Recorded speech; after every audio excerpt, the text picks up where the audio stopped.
Hi, friends. Hi, friends. We're back. It's episode 109 of the Brunch and Judge.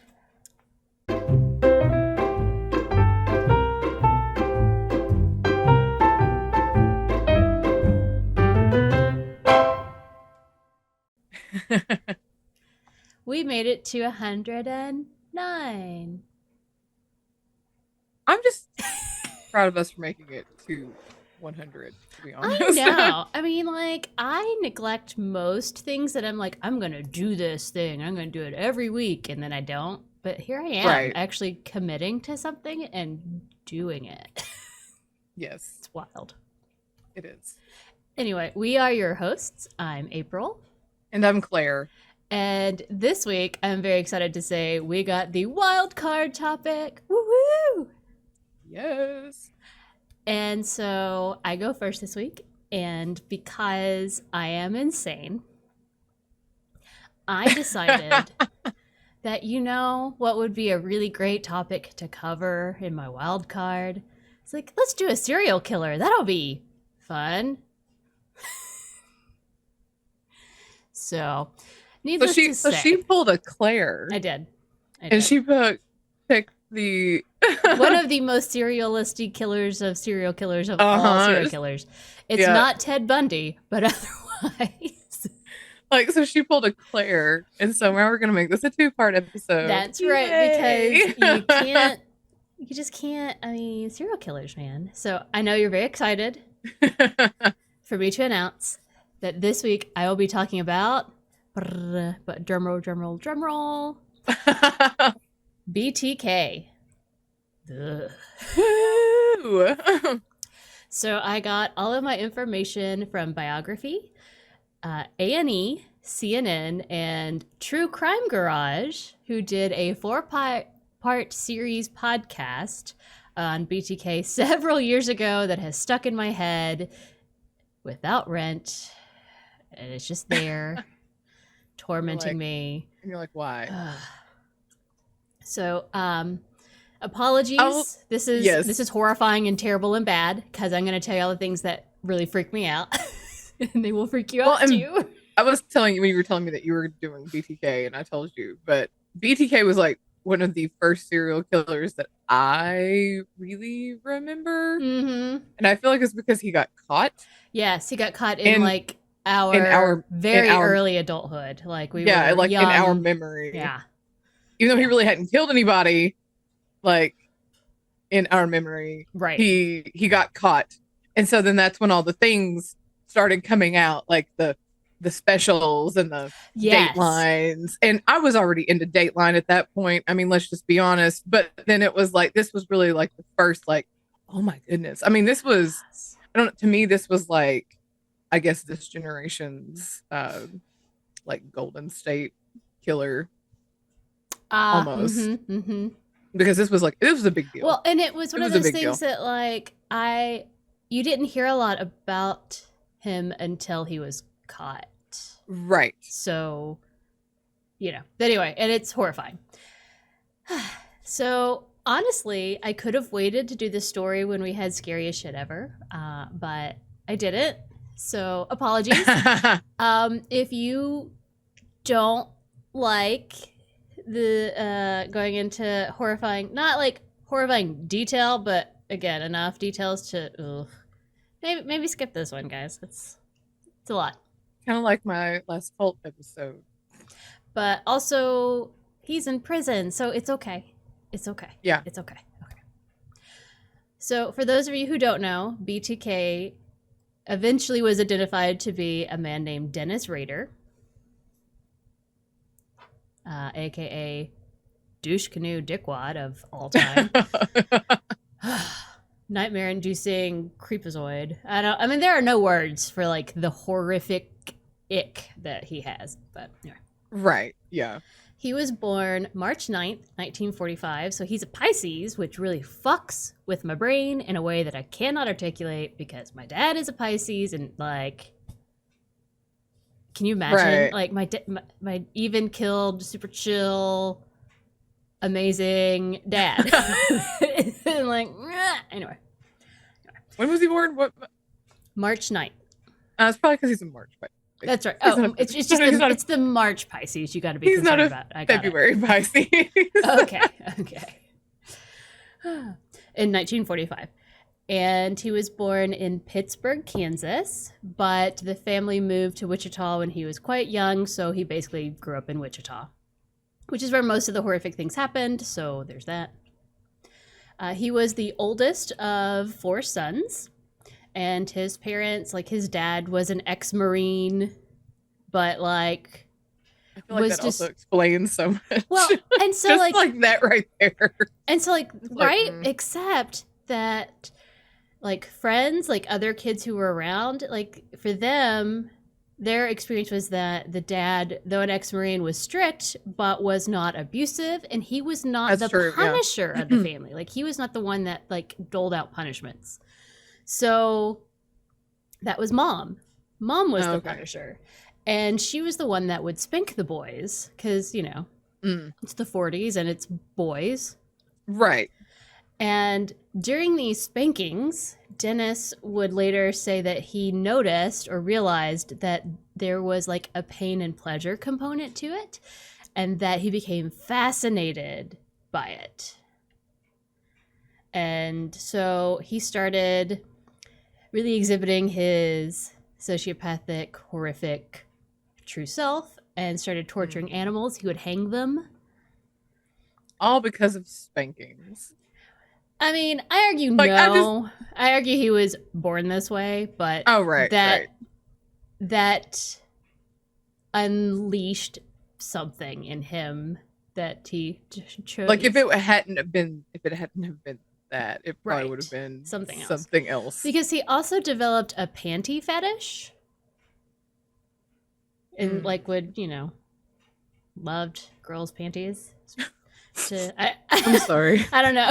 I mean, like in my mind, I didn't go super far into that because basically I was like, does he keep them in a pocket, like pull them out and sniff them sometimes? Like what the hell? Right. Like I don't even know.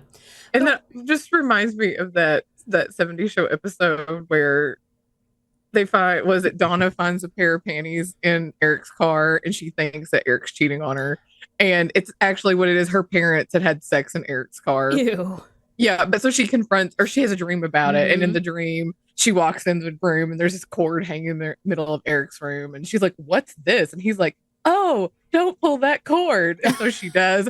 All these panties come down. And he's like, panties, glorious panties. He loved panties and panty sniffer. That's like the first thing that pops in my mind is he's got like a trap door in his ceiling where you pull the cord and he's all like, the panties fall out. Glorious panties. Like anybody who's got a panty fetish, that's like the first thing that pops in my mind. I've not seen that episode. I will have to find that, at least that little scene, just for my own happiness. I know I'll have to find it and send it to you. It's ridiculous. But so what was really fascinating though is that even though he was doing some horrific things like torturing animals, hanging them, and like stealing panties and whatever, no one noticed. No one knew. Like no one had any idea that he was doing these things. He was really good at hiding it. Right? It's impressive, really. Right. So he grew up. He got married in 1971 to Paula Dietz. I don't know how to say her last name. To Paula.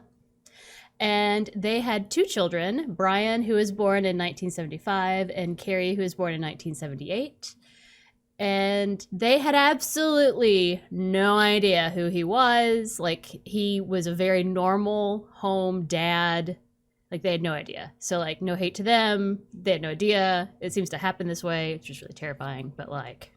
Right. I think that's what's kind of parents, fascinating about a lot of them is like they don't brothers, know. Wife, children. No one had any idea. Like he was that good, that bad. I don't even know how to describe it. Like he was that.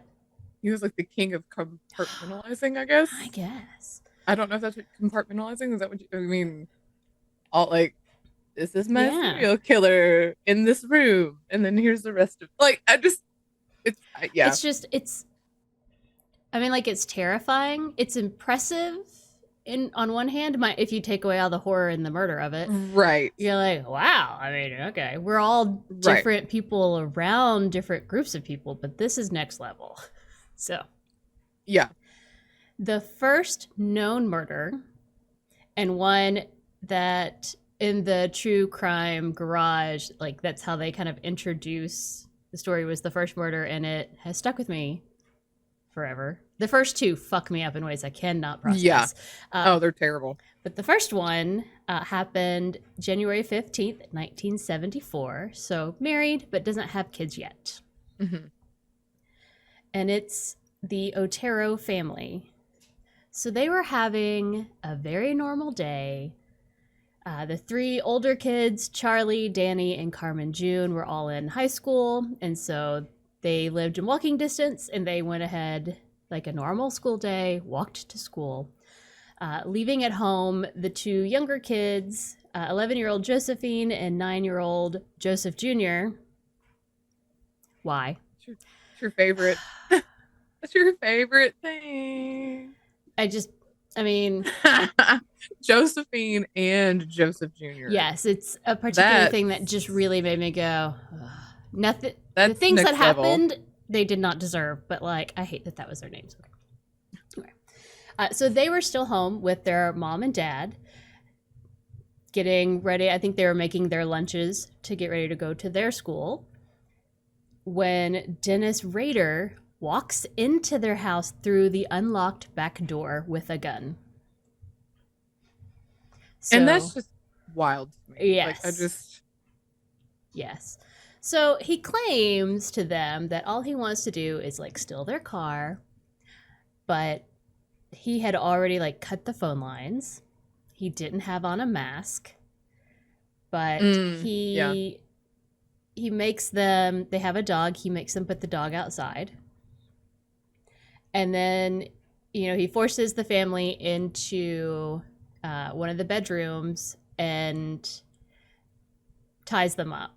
Because, again, he's like, no, I just need to tie you up so that I can get what I need and then I'll go.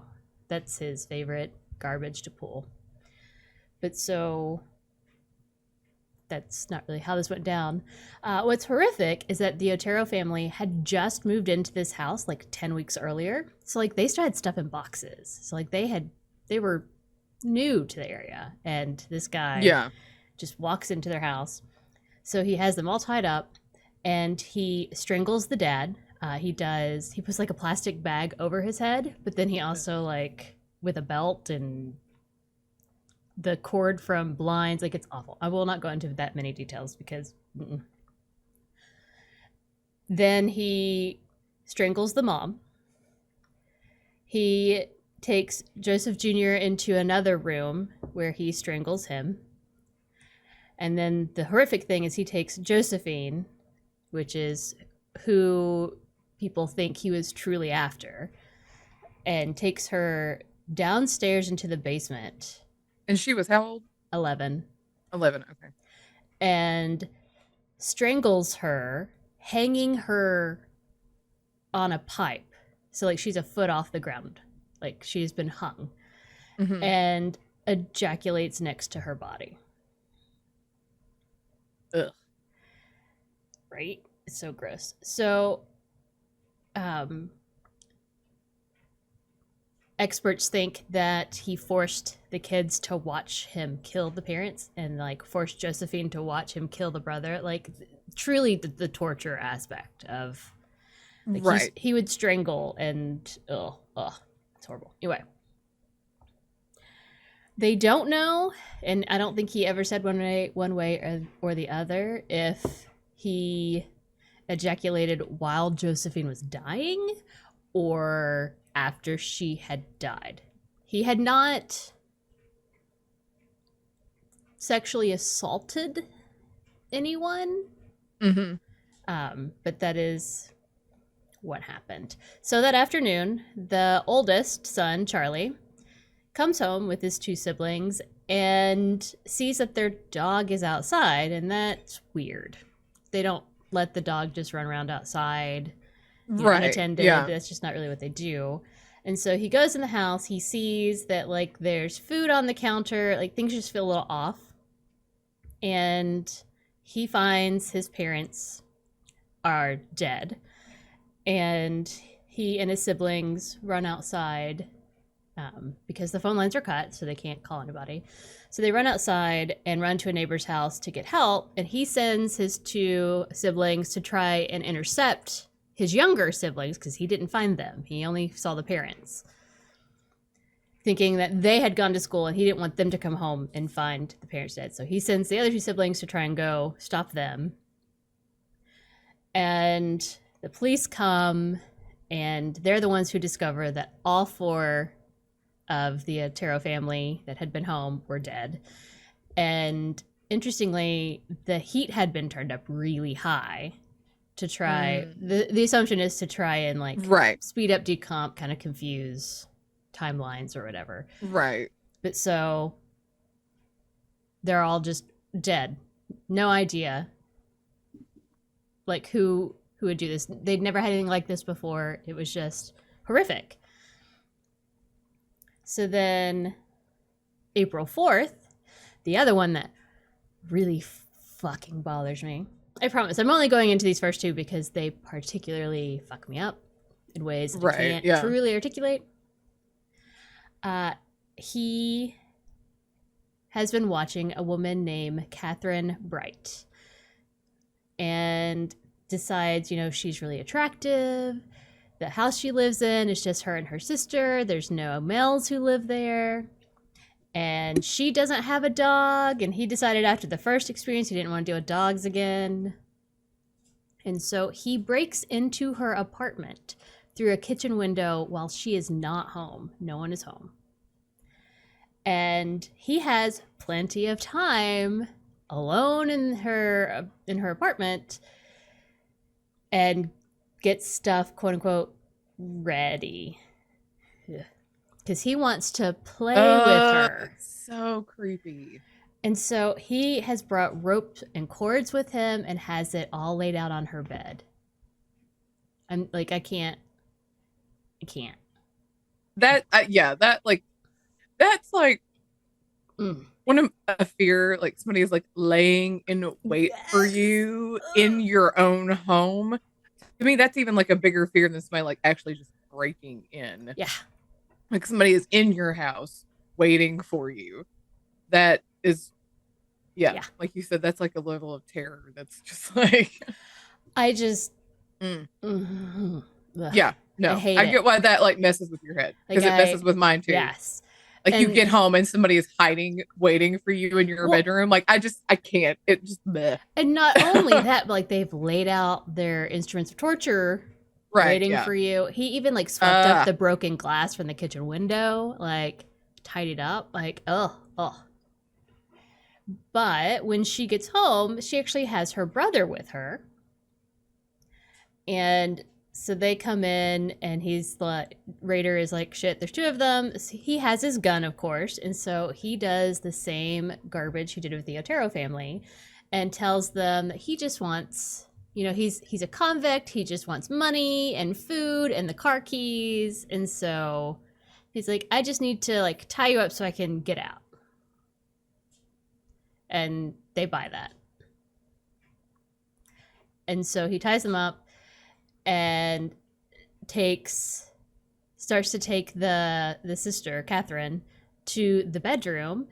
And that is when Kevin, her brother, realizes this is not right. So he manages to get free from the cords and tries to like intercede, and Dennis Rader shoots him in the head. And so it somehow did not kill him. It just like knocked him out, which is insane. Wow. And so he comes to a few minutes later, and he is hearing his sister screaming in the bedroom. Ugh. And so he goes to try and help her, save her, and gets into an altercation with Rader. And they wrestle with the gun. He almost shoots Rader. Like he almost, like in the tussle, he almost manages to shoot Dennis Rader, but he was able to put like his finger in between like the hammer and the thing to stop it. Oh, okay. manages to wrestle the gun back and shoots Kevin a second time in the mouth. Oh. Which still didn't kill him. The bullet ricochets off of his teeth, so he does not die. But he is knocked out again. So this time when he comes to, he's like, I can't do anything. I can't stop this from happening. So he decides he needs to focus on getting the fuck out of there to get help to try and stop what's happening. So he gets out, runs outside, and manages to flag down someone in a car. They go make a phone call. And within 15 minutes, the police get to Catherine Bright's residence, and they find her not yet dead in the living room now, and she has been stabbed 11 times. But so they get her and Kevin to the hospital. She succumbs from her injuries and does not make it, but Kevin does. He does survive 2 gunshot wounds to the head. Which that is amazing. That's yeah. And so he was able to kind of describe what Dennis Rader looked like, and described him as being average sized, having a bushy mustache, and quote unquote psychotic eyes, which fair. I mean, fair, yeah. But they did not obviously identify him at the time, and things kind of quiet down for a bit. And I guess Dennis Rader got bored that murdering people and doing these horrific things was not enough for him. So he decides in October of 1974 that he's going to call the tip line that had been set up. Because at this point, like, some persons of interest had been identified, and he was mad because he's like, they didn't do it. I did it. So right, yeah, he's like, it was me. Quit lying. He's like, they didn't do it. And so he Don't steal my thunder. Right? Which, gross. Yeah, I know, right? So he calls the tip line that they had set up to let them know that there is a letter inside a mechanical engineering book on the second floor of the library. And so the police go, they find the letter, and it's a very poorly written note, like grammatically, and it's like phrases and not sentences. Very intentional on his part. Right, because he's a very extremely intelligent person. Yes. Obviously. Like, he's not. But he, in this letter, is basically being like, the people you have identified, not them, I did it. And he gives details about like how the bodies were positioned, what he used to tie them up, to the point of being like, there was a drink was spilled on the south side of on the south end of the coffee table, like really bizarre, specific things. Mm-hmm. So he was taking credit for the Otero family there. And in that note, he says, when this monster enter my brain, like bad grammar, when this monster enter my brain, I will never know, but it here to stay. It's hard to control myself. You probably call me psychotic with a sexual perversion hang-up. And I'm like, probably, because you are. But in the note, he said that he would strike again, and then he basically names himself and says, the code words for me will be bind them, torture them, kill them, BTK. And that stuck, as we all know. Right. Which is horrifying. Yes. And I hate it. Now, it would be 3 more years before there was another known, and I'm going to be very specific here, it's a known crime that BTK did. In March of 1977, Shirley Vian was tied up and strangled in her house. Dennis Rader, her children were home, but he locked them in the bathroom. And my thought is that I guess after having had a kid at that point, he maybe decided maybe killing kids isn't so cool. I don't know. Right, yeah. Because it seems strange, considering he enjoyed killing children to start off with. But whatever. So he had one child by this point? Yes, he would have had his son by this point. In December of that same year, he broke into the home of Nancy Fox and strangled her, and then actually called the police to report the homicide because, like, the audacity of that piece of shit. Like, I don't. He's ballsy. It's the most unhinged thing. Like, this story is bizarre to me because I'm like, the fuck is happening? Like, why are you doing this? Anyway, 1978, January. I guess he's gotten tired of waiting. And he decides, again, he's not getting the attention that his little heart wants and needs. So he sends a poem to the local newspaper. And the poem is about him killing Shirley Vian. Like, that's gross. Why would the newspaper even post it like that, or like run that? Well, and maybe they didn't. I have no idea. But he sent it to them. And then a few weeks later, he sends a letter to a local TV station where he claims killing Vian and Fox and an additional unknown victim, because I don't know. And in that same letter to the TV station, he made allusions to Ted Bundy and Son of Sam because he decided that he was already in this upper echelon of serial killer status. He was like, I'm claiming it. So gross. But so, like, all this is happening. Like, he's murdering people, he's writing creepy poems, he's sending letters, but his home life was very normal. I mean, no crazy warning signs. You know, all reports was that he was a very attentive husband and father, like, very happy home life for everyone involved. In 1979, he graduated from Wichita State University with a degree in Administration of Justice. What the fuck? Oh, the irony. And, like... Or maybe he was just really smart. I don't know. Yeah. I guess he just it feels like a thing that he just enjoyed doing. He's like, haha, look at me. Right. But so in April of that year, maybe as like to celebrate, he broke into an elderly woman's home. But when she didn't come home, like she just was out and didn't come home in enough time, he got bored and left. Mm-hmm. But he made sure he sent her a letter to let her know that she was almost a victim of BTK.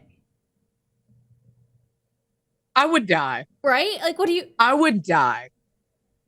I would like, it's like, right? It's like, what do you do with that? It's like, you missed our appointment for your death or whatever. Like, what the fuck? I know. What do you do with that? There's come not home enough. And you've got a letter in your mailbox. Like, it's like a level beyond. Yes. I would just like I'm telling you, this story. I would burn the house to the ground and never come back to the town. This story fucks me up in a way that, like, I'm like, oh my god, no. Ugh. Immediately, house on the market. We gotta go. Well, I don't live here anymore. Bye. Now. It's like, I live next to the police station now. Thank you. Yeah. Like, I do not. I'm saying, yeah, if I ever came home and had that kind of note, I'd be like, nope, I don't care. I quit my jobs. I'm gone. Yeah. I'm moving to another state. I have 15 dogs. I know. It's like, not just one, like 15 dogs. Yeah. They're all big and mean and they only like me. And like, here's the thing that I've not really brought up yet, but I imagine that people in this time are going, shit, security, we gotta put security systems in the house. But here's the kicker. Guess where he worked during this time as he was murdering people. I know. He worked for ADT. That's terrifying. I'm like, I can't. Like, right. It's terrible. It's terrible. Oh, everything's horrible. Anyway.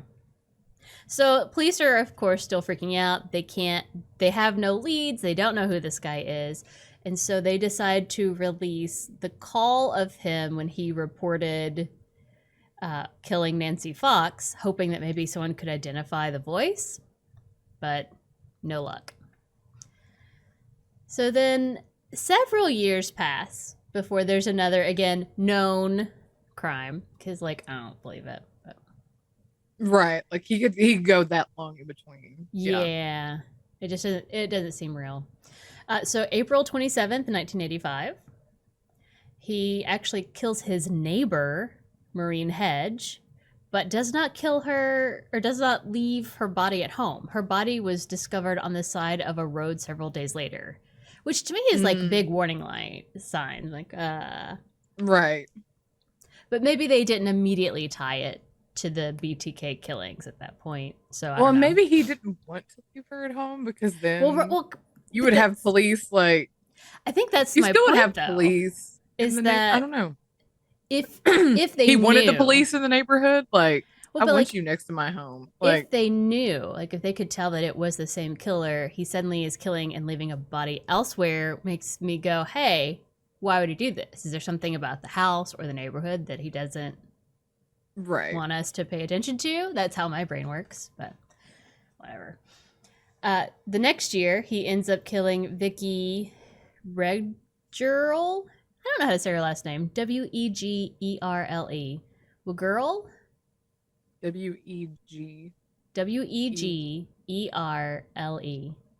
Wegerle. Wagerly? I don't know. Vicky kills her in her home. And again, a few years pass by. And in 1991, the final, again, known victim, Dolores Davis, was taken from her home January 19th. So for several years, because at that point he just kind of drops off. For several years, he just kind of drops off the map. And I mean, honestly, he's probably killing, just not publicly, not doing the BTK thing, you know, taking a breather from his attention on me, blah, blah, blah. And seems to be focusing more on work and family life because he's such a great guy like that. Right. So what's interesting is that at this time, so he had worked for ADT. He had left that job and was now working as a compliance supervisor for Park City, which is a suburb of Wichita. And in that position, he was known to be like a super stickler for the rules and was like the biggest Karen of all Karens and would like measure the height of people's lawns to make sure that they were cut within the... God. Like why? Right. He would chase stray animals. He carried around a tranquilizer gun. He seemed to really enjoy exerting his authority over the community. And I'm like, shocker. He was also a Boy Scout leader, which the Boy Scouts like super suck at picking leaders, guys. I mean, pedophiles and serial killers, like, come on. What the hell?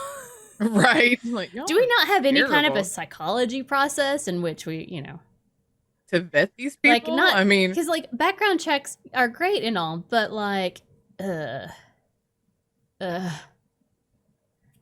Right.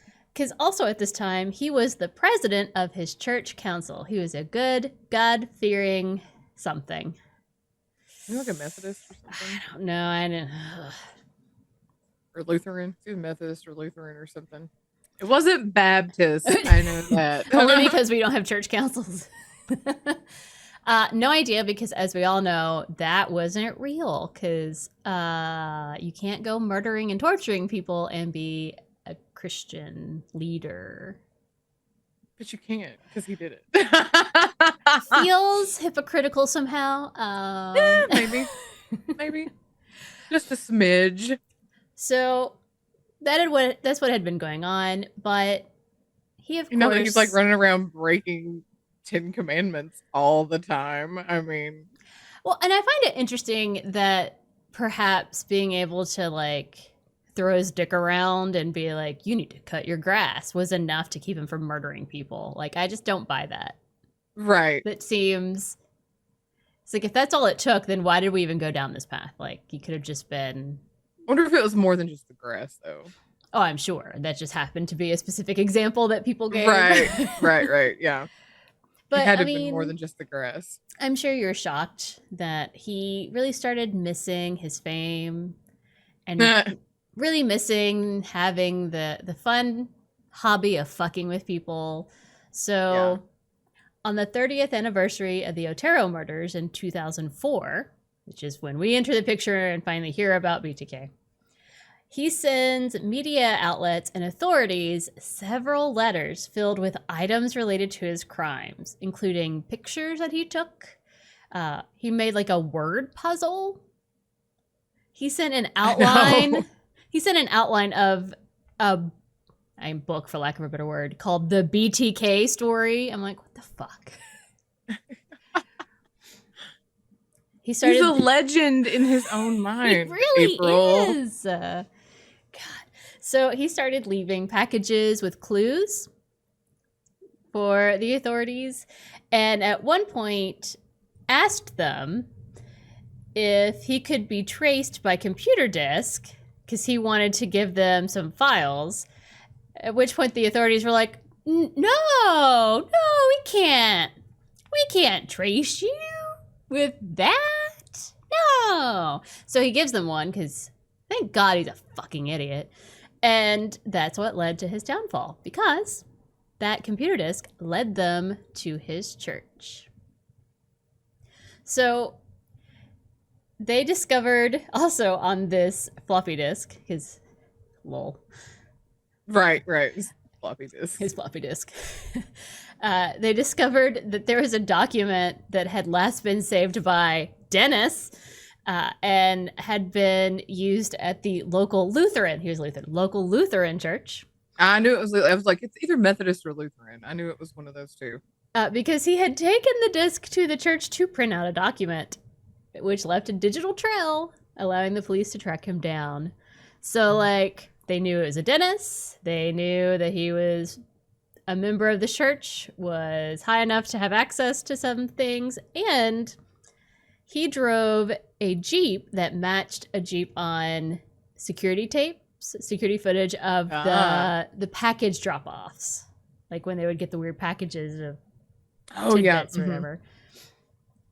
And so then they got a DNA sample from his daughter, which definitively connected Dennis Rader to these crimes. Right. So February 25th, 2005, Dennis Rader is arrested and charged with 10 counts of first-degree murder. And literally everyone lost their fucking minds because neighbors, friends, church members, they were all like, no. Like, literally nobody saw it coming, and that's so terrifying to me. It's like we've literally been living next to this guy the whole time. I like, I was like, he probably led my prayer group or something. Like, ew. Yeah.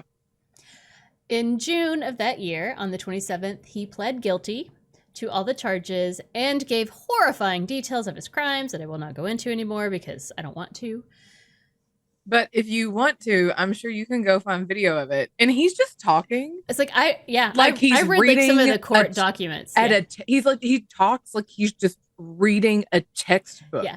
There's no remorse. Because I've seen some of those videos, and you're just like, nothing. He's like, you're just talking about killing these people. Like, you're giving a lecture at a school. Like, what? Well, and he was talking when he talked about the Otero family and like using the plastic bag on a couple of them. He called it like the bag trick, and like the bag trick. Excuse me. Oh my gosh! It's gross. He's horrifying.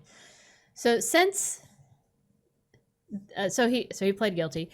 Since all of the known crimes that he was charged with were committed in Kansas before they reinstated the death penalty in 1994, he was not eligible for the death penalty. Nah. And so he was given 10 consecutive life sentences. I'm not like a huge proponent for the death penalty. There's a handful of people where I'm like, yeah, I just like, let him. Same. Yeah, same. But I mean, it should be restricted to like this, right? This level of grotesque, horrific. It's like, absolutely, it's not. I killed one person so that I could have this stuff. I mean, not that that isn't horrific and terrible and they should rot in prison for maybe forever, but like, right. I don't know. Ugh. Anyway. So he, of course, is suspected of other murders, but he has denied them. One of which is Cynthia Kinney, who in 1976 was 16 years old and worked at a laundromat and went missing in Pawhuska, Oklahoma. And her body wasn't found.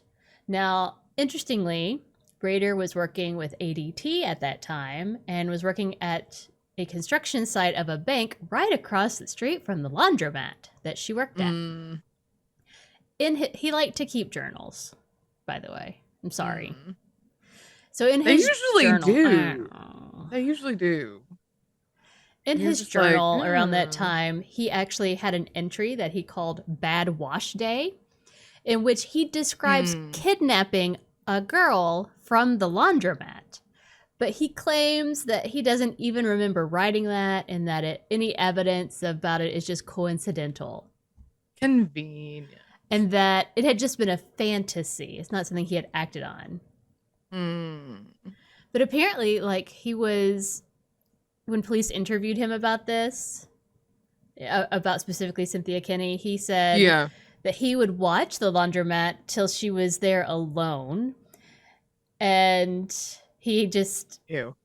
Like, his fantasy was that he'd go in with a rouse. I don't know what that word is. And get her to his vehicle, and he'd have her, and nobody would see or hear anything. I'm like, that's a fantasy? Interesting. Interesting fantasy. Since it fucking happened. Gross. Ew. Oh, it's creepy. Ew. I hate it. 1990, Shauna Beth Garber from Lanigan, Missouri, went missing. She was actually found. The body was found, and she had been raped and strangled to death. But they were not able to identify her body until 2021, so they now know who that was, and they think that he probably is the murderer. There were photographs. He liked to take Polaroid pictures of random shit that he kept in his journal, and one of the pictures contains a red blanket that matches the one that she was found with or went missing with. And then... Claire, I sent you a couple of horrifying drawings. I'm sorry. You did. I'm gonna post these because they're pretty awful. But it's so in one of the drawings, it looks like something a serial killer would draw. Yes. Yeah. So police think they have identified a woman, and he made a few color drawings that are all very disturbing. Not very many. And there's one in which a victim wears a green dress and is bound and gagged inside a barn. And they think that it belongs to someone that they have not officially released the name of because it's not a total identification. They think they've identified to a woman who went missing in 1991 from Southeast Kansas. And there are more color images. There's also one of a woman bound and gagged in a red top, also in a barn. Apparently he had a weird thing with barns. I don't understand. I mean, like, I didn't need barns to be a fucking creepy thing, but now they are, so there's that.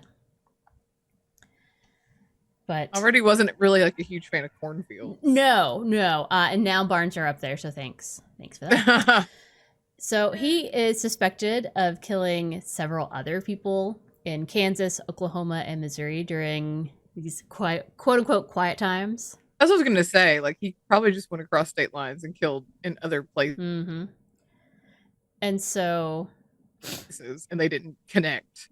Yeah. Because they weren't, like, because sometimes states don't talk very well to each other. Well, and especially small towns and stuff like that. So, especially like 70s, 80s, and like early 90s. Like, we didn't have internet. We didn't have these big systems that we were feeding information in and putting old case files in. Like, I 100% and it wasn't as simple as you could just, like, Google pull up another thing. Yeah, well, you just couldn't pull up another, like, system and, like, look something up and be like, oh, here was this. Or just, email something over and be like, hey, here's Well, this. Can we and look at this? especially since he liked to take credit for things and then he just wouldn't sometimes. Like, Yeah, and that it to me just is fucks weird with me. too. Like, yeah, because he'd be like, it's me. And then this one he's like, no, ew, ew, I don't want to be associated I with didn't do that. that. You know? I know it's Mm-hmm. so that's what's so bizarre to me. Where this one he's like, it was me. And then this one he's like, no. But they're like, but And we have your DNA. but So it was you. I think it's because he realizes that he might get the death penalty if he Oh, if he keeps acknowledges some like, of these yeah. other ones because they were not in Kansas in the magic time. They were in other places. So I Yeah, don't that's know. true. So interestingly, on the lot where the Rader house once stood, because obviously the family had to leave, they couldn't stay there because people are mean. It's not their fault that this guy was so good at hiding who he really truly was. Right. But so on that property, they found a hidey hole that was like a reinforced hole that was about like 2 feet wide, 2 feet deep, in which he kept some bondage materials, so ropes and cords and horrific things. So they did find that.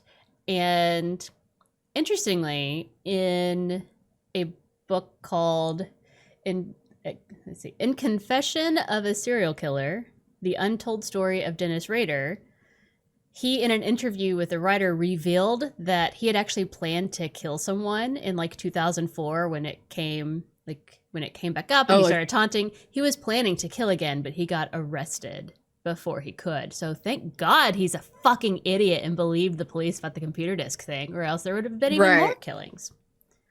So he was smart like back in the olden days, but he was not smart about new technology. Obviously, he did not think it was important to learn computers. So, right. Okay. So he, of course, is in prison now, but he creepily likes to compare himself to the Lisk killer, Rex Heuermann, because they are the same age. They're both currently like 78, 79 years old. They were both arrested at the age of 59. They both had a wife and 2 children. And of course, they are both evil pieces of shit. So, that is my horrific story on BTK. And how we are all glad that he is in prison. And I hope he's having a terrible time. Same.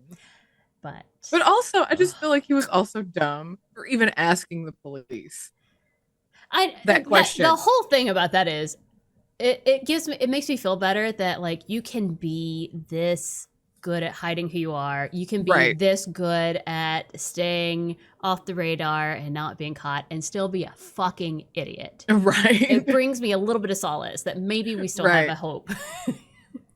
Right. Like, oh my God. Ugh. You think the police are going to be truthful with you? I mean, Jesus Christ. No. You see how they act in like interrogation rooms? They lie to your face all the damn time. He very obviously did not watch Dateline, okay? Like, I'm just saying. Obviously. Dateline has been on for a very long time. I know. I'm pretty confident that I have known since I was about 15 years old to always say no to a vehicle search, always say no to a lie detector, never say anything to the police without a lawyer. Yeah. Not even to be helpful. Because you don't know what like do not like offer anything. Nope. Like do not even go and give them even if you were completely innocent and they just want to talk to you, do not go to the police station unless you take a lawyer with you. Like it's just, if they want you to talk, you can say absolutely, I'm going to get a lawyer just to make sure that everything is on the up and up. Because it's like, I don't have anything to hide. But I also know that there are bad cops. Not all cops are bad, but there are bad cops that are gonna try and like fuck me over and say things that aren't accurate because there's so many false confessions and all sorts of shit out there. I'm like, pass, no. Right. So, and that is what Dateline has taught me. I mean, seriously. Gosh. It is. I was like, I watched so many like newer you see other Datelines and you're like, oh, that person was so dumb. Like, what are you doing? It's like, you obviously did not watch Dateline as a child. No. Growing up as like a tween teenager. All right. Well, that was horrifying and terrible. And I hope no one is listening to this before they go to sleep because you won't sleep tonight. Apologies. Yeah, like I said, that was like one of my first serial killers that I remember. Him and like, I think probably him and Jeffrey Dahmer and Ted Bundy like were the big 3. Mm-hmm. But I think because by the time I really learned about Jeffrey Dahmer and Ted Bundy, they were already dead. I think by that point it was like but this was like, Yeah. this guy has been living his life this whole time. Yes. He was the first one where it was I was hit with the realization that these people can lead very normal day lives with families and kids and no one has any fucking clue. And that keeps getting repeated. Because when I listened to this 4-part episode on True Crime Garage several years ago, I'd just gotten into podcasts. This is when I'd had my terrible concussion and I couldn't read anymore. And that was terrible. Yeah. But like I had gotten into podcasts and I listened to this and it fucked me over. But not very long after I listened to this, the I'll Be Gone in the Dark came out and I listened to that as an audiobook. That was a mistake. That was a mistake. So like I had these back-to-back like break-in and like horrific. I'm like, no, I can't. Hate everything. Everything's bad. Hate it all. And it was a very similar storyline of like he had kids and a family and a life and no one had any idea. And he also was a police officer at one point. And it's just like, gross. Yeah. But okay. On to less horrific things. Claire. Yeah. What are you judging this week? Oh, judge. I don't know that I have a judge so much. I can do life update. Cool. Okay. Life update this week. Life update for Claire. No. You all know, because I talk about it all the time, because I'm ridiculous. I've been doing the weight loss thing for a year now. And I went this past week for one of my weigh-in appointments. And I've lost 92 pounds. So that's so amazing. Congratulations. Yeah. And I'm just like, what? Wait, what? And so to all those other doctors who were like, just eat better and work out more, I just want to say fuck you. Yeah. That's really where I'm at. Because it was just like, it's obviously it was something else. Well, and I think granted, I know it's not just the medicine that I'm on. I know it's not, because I have altered my eating habits. Have I been working out? Absolutely not. I have not worked out one iota since starting this. And I mean, I need to. Don't get me wrong. I know I need to start because but I think you need I know that I'm probably also losing muscle mass in all this, and I don't want to get to that point where I've like lost a little weight and I'm like super frail. I don't want to get there. But also in the same vein, I have not been like running like 85 miles and working my ass off like I used to, where I would get up in the morning and work out for an hour and then come home and then work out for another hour ish, whatever it was, I've not been doing that. And I'm just like, yeah. Well, so I think that in your case, by the way, you may not know this, I'm not a medical professional. I'm not either. So not either. Take anything I say with all the grains of salt. But like, I feel like for your body, for your genetic code, that when you work out, it triggers your body to think that they need to hold on to like the stuff, because it's the famine is here. We gotta hold on to the stores. So it's like that fight or flight kind of, and it's just like, oh, she's working. We gotta hang on to it for everything we got. We gotta, So yeah. So again, I know I said this to you before. When you do decide to start working out, Claire, 2-pound weights, 2. I don't even want to see a 5-pound weight. Like, I will send you. I will Amazon you some baby 2-pound weights. Okay. Oh my god. Because And like, that's on me some baby 2-pound weight. well, because you're always like, well, this isn't enough. So you put like two together and you're like lifting like 12 pounds in each hand. I'm like, stop it. Well, it's just because I didn't have 12-pound weights. And it was like, okay, this is what she's talking about. Okay. I love that I was correct and it was 12 pounds because I didn't remember. I just remembered that you Well, did I the think it was thing where 15. you're like, ah. Well, no, it was more like 13. Okay, I have 5-pound weights, I have 8-pound weights, I have 10, and then I have a 20-pound weight. That's it. And so when I would get to the point, like I couldn't, I needed something more than 10, especially. Shush. This is back when I was like actually working out all the time, Right. and I needed, and I was getting like, I worked out and I was like, okay, the 10 is easy on these bicep curls. I need something a little more to like build muscle. But the 20, going from 10 to 20 on a bicep curl is ridiculous. And I know that. I'm not going to do that. I'm not stupid. So then what I would do is I would take, I would take the 5-pound weight and the 8-pound weight and hold them both in my hand, which I mean, I could like angle them. I've got bigger hands than April does. So I'd angle them in a way that I could hold them, and I would do like bicep curls or, like even like lat lifts or whatever you call it. But anyway. So that's what she's talking about when she said I would like double up on weights. It's because I did not have like in between weights. I really did. I went from like a 10 to a 20 and that was it.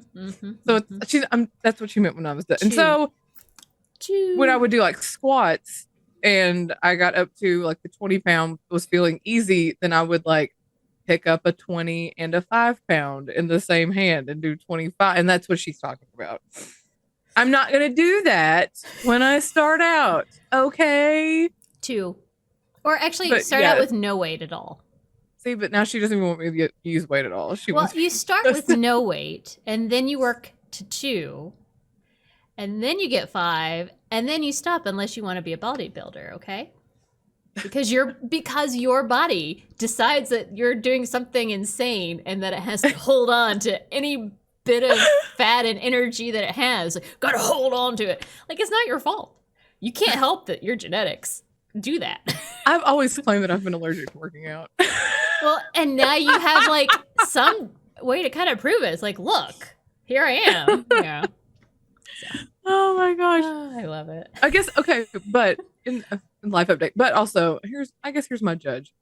I did see on Facebook, and it's just like a casual acquaintance person had this like judgy post about a judgy post about Ozempic, which is one of the medicines that I'm on, because when I first started, my A1C was borderline. I was like pre-diabetic, wasn't all the way into diabetic yet, but that was how my doctor was like, oh, I can file on your insurance for Ozempic instead of like doing Wegovy, because apparently insurance companies have this big aversion to just covering weight loss drugs, which is insane, because ultimately, right, for a lot of people, if they lose some weight, they don't have the health issues that that the insurance companies are having to shell out for. So like, it doesn't make any sense to me whatsoever.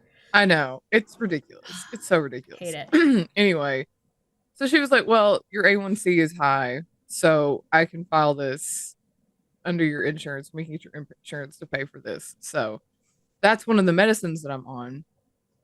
And this person listed like all these side effects of Ozempic.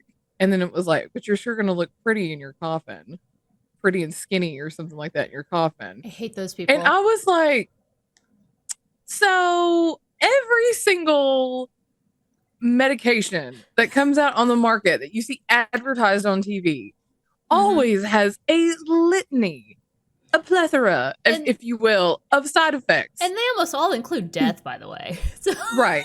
Yeah. And some of them even include what they're trying to fix. Mm-hmm. It's really bizarre to me. Especially anything that's in the anxiety antidepressant. It's always like, this actually may make you have suicidal thoughts. Pay attention. You're like, great. Yeah. And I was just like, I didn't comment because somebody else had already gotten on there and reamed this person. And so I was like, okay, cool. I don't have to say anything. because they were like, why are you getting on here with all your scare tactics and fear mongering? And it was also like, and you don't know like what these people have discussed with their doctor. Right. It's And, like it's none you of your know, fucking business. yeah. And then this person was like, what about these people who are just taking the Ozempic for weight loss? And again, none of your business. Like, I But you guess, don't know what the point of that is. Is it, I mean, because it can be many things. Like maybe it helps right, them feel better, like self esteem wise. That's important, by the way. Having good right, mental health is always fucking important. exactly. But also, as I said before, for a lot of people, a lot of issues that health issues you may have could be decreased or even go away with some weight loss. Even things like snoring or sleep apnea, that Right. like why wouldn't you want to, maybe breathe all night long instead of stopping Right. breathing And in the middle of the night? I can tell you, I feel like I sleep better. Like I Mm-hmm. don't feel as tired when I Mm-hmm. wake up. So I feel like I might have been on the verge or maybe did have some Mm-hmm. sleep apnea because I was so heavy. I mean, I don't care. I mean, I topped out at like 370, was it 76 pounds, something like that, 77 pounds. Anyway, that was like my highest weight when I started. And so, yeah, I'm like down 92 pounds now. And obviously, I feel way better. I mean, granted, I still have more weight to lose, but I feel infinitely better And than what that's I did the a year point. ago. That's And that was always why the I did it. point. And that was why I did it. I wanted to feel better because I was feeling like trash. And I was like, I'd turned 39 and I was like, I really don't want to feel this way when I turn 40. Right. I want to feel better before I want to try to start losing this weight because I knew it was just going to get harder from there, because everybody's Mm-hmm. always like, once you turn 40, it's going to get really hard to lose it, that kind of stuff. And so I was like, I really need to start this now, like start it, get Yeah. moving in the right direction. So And it just yeah. irritates the hell out of me when people get on any kind of social media or just blast off about stuff they know nothing about. Because it's like, you don't know what this person has talked about with their doctor. It's You don't know what kind of underlying issues they may have. And you're just going off some blanket just because you went and read the side effects. And you're just assuming this person is taking this for weight loss. And then you're like, oh, but you're going to look pretty in your coffin. well, and And it's like, it's not really like, I mean, comically, there's been a commercial on our TV. I don't know how to describe whatever the channels on our TV that are just included. yeah, That is basically kind of like rolling or trolling the celebrities that have been taking weight loss drugs to like lose the 10, 15 pounds in order to, because there's a shortage. It's like, leave it for yeah, people who need it, who are trying right, to like, and I'm like, well, you're not wrong there. There is a difference. But like, again, nothing about anything other than, hey, this isn't for just like minuscule weight loss right, for funsies. Like, this, yeah, but like, also, it's none of your business. That is between you and your doctor and what you guys yeah, decide is the right step for you. Even if it is just to lose 10, 15 pounds, maybe that's really important to you health wise in a way that none of us understand because we're not privy to your private medical information. So, right. But yeah, that's my judge part of that. I hate that. When I always feel like it's I think you should have to suffer in order to get good things. It's like, yeah, you like shouldn't be you able need just to to get something. You should have to suffer for it. And I'm like like, you need to why? be one of those CrossFit crazy people who breaks all your bones and like it's just like Yeah. no. It's like, I don't want to have knee surgery because I ran 20 miles every day for 10 years. Like, no. Thank you. Also, running sucks, so pass. So Hate pass. that. But I mean, it is, I do need to start working out again, but it was just I was like, yay, I'm almost hit the 100-pound mark and I'm super But excited about that. And I also feel like there's a difference between working out for health reasons and working out to right. try and lose weight. Like, it's Yeah. whatever. Anyway. But it just yes. really irritated me that it just seems like, and I'm sure that's, I think it is more so for women. I mean, I'm sure guys get it too, but it's one of those things where it's like, you know, oh, well, you need to work out because you need to lose weight. You know, you need to lose weight. And then they're going to criticize you because you're heavy, because you need to lose weight. And then you start to lose weight. And then it's like, oh, but you're not doing it the right way. You're doing it with medication. You're not doing it with, but it's like, I am still medication and diet. Because I mean, I did change my diet. It's not like I was still eating everything that I was eating. You know, I did change that part of it. Did I start exercising? No, but I do need to start. But, you know, I did cut back. You know, they put me on like a calorie deficit. They did tell me there were certain things they didn't want me eating. And that's not forever. You know, it was like, stay away from the white stuff, pasta, rice, potatoes, bread, you know, and I've had some. I've not like, but it was one of those things where she was like, but see, you're making choices. Yeah. She's like, she's like, don't call it cheating. She's like, you're making choices. So like, you'll eat that roll, but you're not getting fries with your meal. You know, you're getting salads. So you're making a choice. You're like, and then she's like, that's what it's about, that kind of thing. And it's like those people out there who are like, there's only one way to do something. They're like, oh, you're not, you know, you need to lose the weight, but I'm going to criticize you when you start doing it because you're not doing it the way I think you should do it. Those are the people that get on my nerves. I hate it. People and then I'm going to try to like make you scared that you're going to die because. Yeah, I'm going to try and scare you into being the quote unquote fat friend that I get to feel better about because you're fatter than me, you know? And that's kind of what that feels like to me is that I don't want you to better yourself because then I feel bad about myself. Right. Like I said, it's like every drug out there. I mean, even birth control has like its own ridiculous amount of side effects. And how many women take all the birth control out there? I mean, come on. I did for 25 years until I finally just had my tubes removed. So I don't have to anymore. Yay me! You know, I mean, but so it's like, don't come at me with your, I'm going to be honest. Side effects. I feel so much better not being on birth control. Like I had no idea that I was experiencing side effects because you just have to. So. Yeah. Oh, and then you get on it for so long. You're on it for so many years.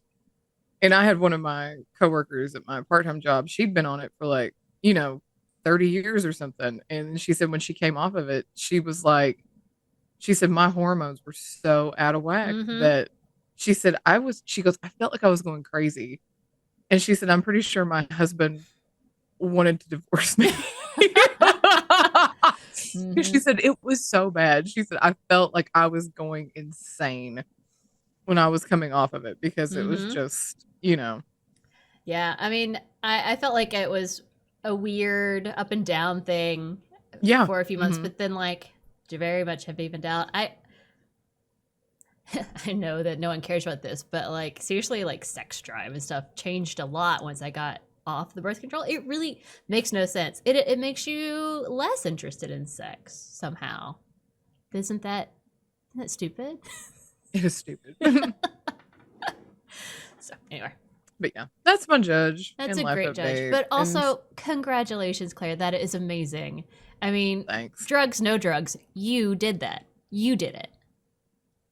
Oh, and also the spot on my back that they took off, they got it all out, so I don't have to go back for more like possible cancer removal. So that was good too. Yay.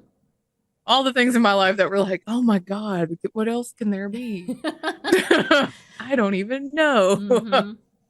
Got that phone call. They're like, yeah, we got it all out. The margins are clear. You don't have to come back and have more removed. I'm like, thank God. Yeah, thank because the stitches in my back are really itchy and I want them out now. And I don't get them out until Wednesday. And I'm like, come on. Oh, so there's stitches that have to be taken out? I thought maybe they just like your skin suck. I don't know. I don't know anything. Like the ones that dissolve? Oh, no. No. These are like stitches. Oh, and they're driving me bananas because now I just itch. I'm just like constantly like, I'm just like, because it's right in the middle of my back and I can't. So I'm like constantly like on the wall or something. Like when I took a shower this morning, I took like the hottest shower and just stood there like underneath, like, because I'm like, oh, stop itching. Yeah. They come out Wednesday and I can't wait. So I'm just like, stop itching. Well, I am glad that all of your medical stuff seems to be winding down and things are looking up. God, I hope so. It's over it. Anyway, so what are you judging? So I decided, since I had such a horrible story today, that I would have a lighthearted, happy judge. Yay! You're welcome. So I learned that, I think it's Iowa, that there was, it's a cemetery, but it just happens to be a location. There's a cemetery in Iowa where two geese, like, were living. Like, they were, like, lifelong partners. And Bonnie, I forgot what her husband Goose name was. And he ended up dying, which is sad and tragic, because she had been widowed and she was really sad and lonely. Like, she kept looking, like, in the very reflective gravestone so that she could, like, see. Aww. Would look in, like, the front door of there's like the business, like, glass. There. And so they put, like, a mirror out for her so that she could look in a mirror, and, like, everybody was just sad. So what they did is they put an ad out to find her a new partner. Oh no. And then this couple responded because they had a male goose who was a widower. His female partner had passed. And so they did an introduction. They became the best of friends. His name's Frankie. And so Bonnie and Frankie are together. They're having a great time. There are constant updates at the cemetery about, they have connected, they have mourned their partners. They're partners together, and they're very happy, and they're just enjoying life on the pond. I love stories like this. And I was like, I love this so much. I love stories like this. And, like, that is so sweet, and it made me very happy. It gets, like, all the warm, fuzzy feels, and I'm like, oh. I'm so glad that these people saw that. They're like, wait, but we have a gander. Mm-hmm. We want to introduce to Bonnie. Yes, it's like, wait, our baby lost somebody, so we're here. And so, like, it's just they live at the cemetery, which is beautiful. It's one of those nice cemeteries with all the grass and the trees and the pond. Yeah, very peaceful.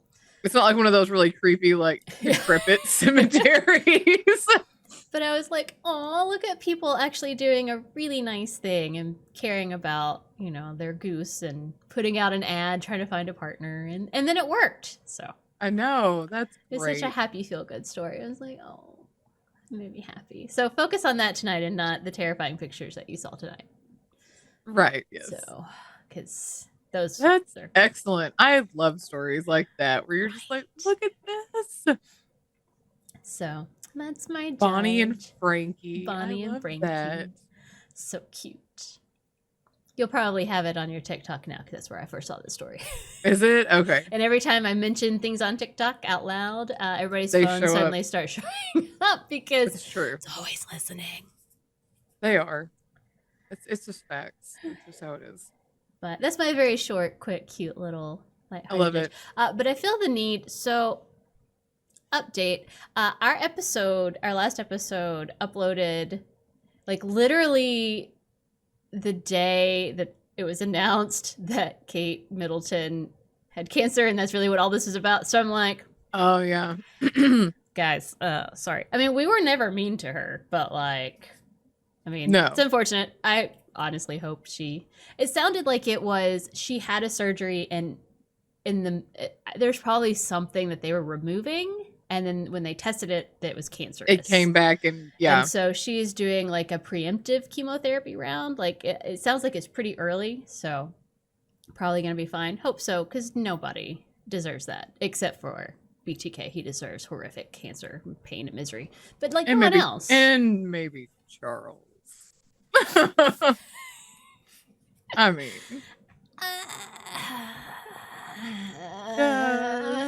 I'll not get into that.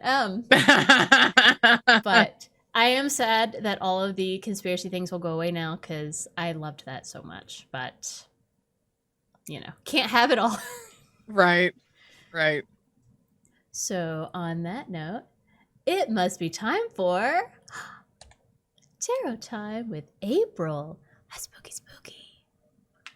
I had totally forgotten that was your judge for that. Only because I edited it the same day.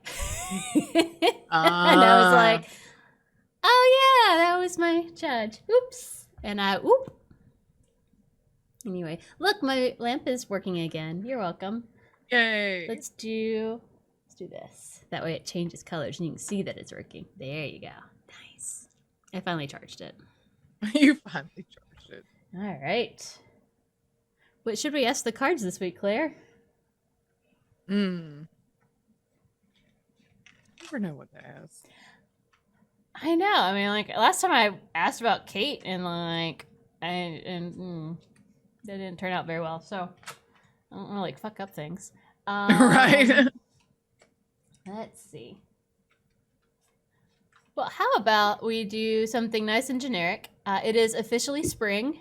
Yay! It is. Thank God. How is spring gonna go for Claire and I? What's the future of our spring for everyone? What is spring gonna be like for everyone? How about that? What is this spring gonna hold? Yes. What is spring gonna bring us? Although let me tell you, I fucking hate daylight savings time. May it all fucking burn and die. Oh my gosh, you're not kidding. Oh, interesting break. So we have the 7 of, I keep wanting to say sticks. It's wands. 7 of sticks. I think it's inverted, but it may not be. I may have just flipped my cards, so we'll find out after I flip the others. We have I have just flipped them upside down. So these are not inverted. These are just me not being able to remember how I laid my cards. We have the Pope. The Pope has returned. Thank you, Pope. Oh, we've not had him in a minute. And we have the Ace of Swords. Because he stalked us for a while. He did stalk us. So apparently we have some learning to do this spring. Shocker. Always. Learn your things. Okay. It is the 7 of Wands, which is about taking a stand, drawing a line in the sand, standing on your own 2 feet. Cool. Let's see. This card comes up for a few different reasons. Tenacity is always present, but in different ways. The softest meaning is that you're literally working your way to the top. You've got your goal in sight, and you're doing what you need to do to take care of it. Next, you have to defend your goal or your path. Someone is questioning you or doubting you, and they don't care whether you fail. The challenge is now coming from outside rather than within. This change in motivation might affect how you carry yourself. So, okay. So we've got our goal in sight, we're working on it. We're going to do what we need to take care of it. And to do that, we're going to learn some shit, because I'm not looking up the Pope again.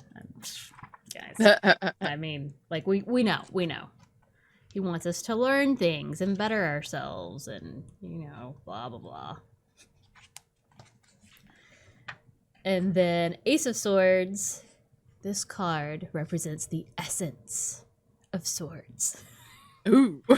The essence of intellect. Quick, ingenious, a bolt of lightning strikes you and gives you the best idea of your life. You make good decisions. You cut to the chase. Ha ha ha. Let's see.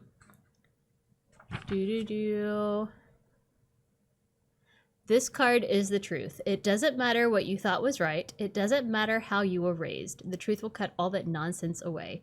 So, our goal is in sight in spring, whatever our goal is. We're going to learn the things that we need to learn, so that way we can make the good decisions and have the best ideas. So, okay. And see the truth. And see the truth. It sounds like an okay spring to me. Mm-hmm.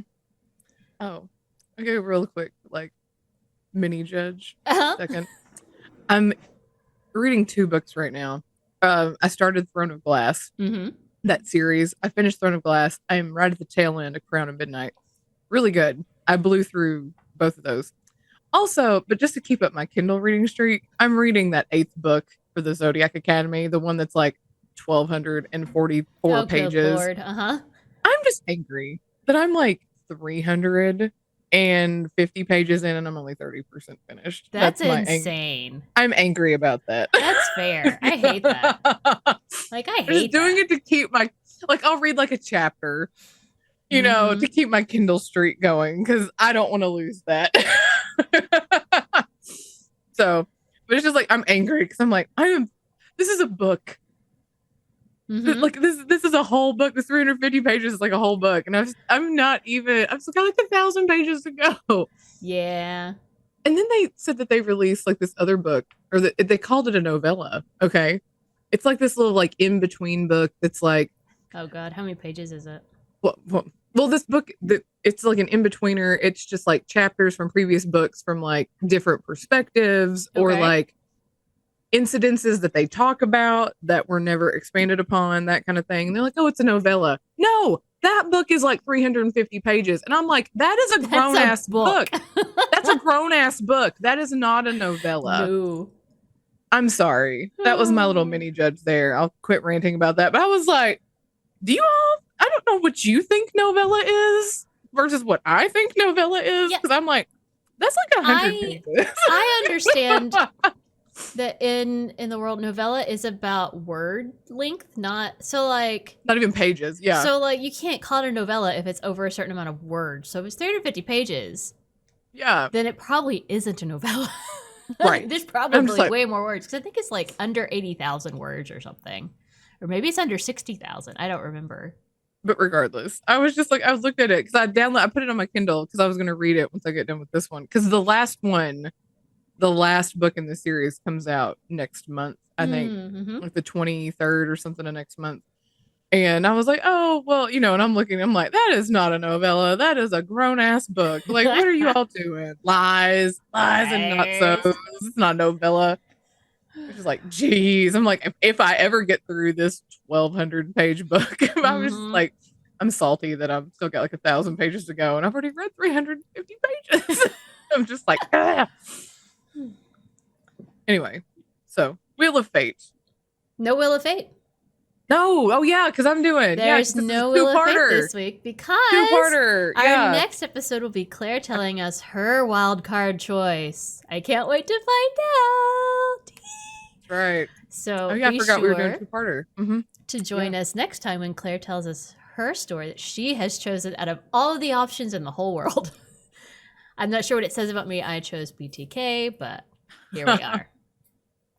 Anyway, until then, you can find us in all the things and at all the places at Brunch and Judge. Please follow, like, comment, and subscribe. And if you want to send us any topics for our Wheel of Fate or any story ideas you'd like us to cover, you can send them to us at brunchandjudge@gmail.com. So until next time, keep on brunching and keep on judging. Bye. Bye.